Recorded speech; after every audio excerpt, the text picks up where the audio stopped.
بسم اللہ الرحمن الرحیم۔ السلام علیکم۔ کیا آپ جانتے ہیں کہ اس دنیا میں جاپان واحد ملک ہے جس پر 28% ایسے لوگ رہتے ہیں جن کی عمر 65 سال سے زیادہ ہے۔ جاپان میں 100ویں سالگرہ منانے والے لوگوں کی تعداد بہت زیادہ ہے۔ جس طرح یہ ایک نہایت اچھی بات ہے، اسی طرح اس کا ایک دوسرا پہلو بھی ہے جو کہ جاپان کے لیے نقصان دہ ہے۔ اگرچہ جاپان معاشی طور پر ایک طاقتور ملک ہے، لیکن گزشتہ چند سالوں سے اس کی جی ڈی پی بہت سست روی سے بڑھ رہی ہے۔ آئی ایم ایف کی رپورٹ کے مطابق جاپان میں عمر رسیدہ لوگوں کی بڑھتی ہوئی تعداد اور سکڑتی ہوئی آبادی لمحہ فکریہ ہے۔ اسے ضرور اس بارے حکمت عملی تیار کرنی چاہیے۔ اس کے ساتھ ساتھ جاپان میں ریٹائرمنٹ کی عمر بھی 55 سال ہے، جس سے پینشن کا بوجھ بھی حکومت کے لیے کسی حد تک نقصان دہ ہے۔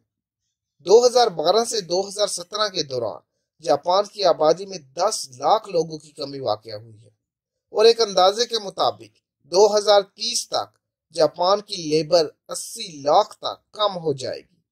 حکومت ایسی پالیسیاں بنا رہی ہے جس سے خواتین کو کام کرنے کی ترغیب دی جائے اور بوڑھے کارکنوں کو دوبارہ کام کرنے دیا جائے۔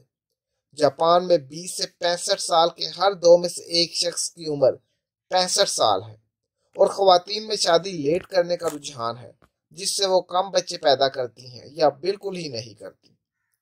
جاپان میں ہیلتھ کے لیے ہر سال بجٹ بڑھایا جا رہا ہے تاکہ عمر رسیدہ لوگوں کو بہتر طریقے سے نگہداشت فراہم کی جا سکے۔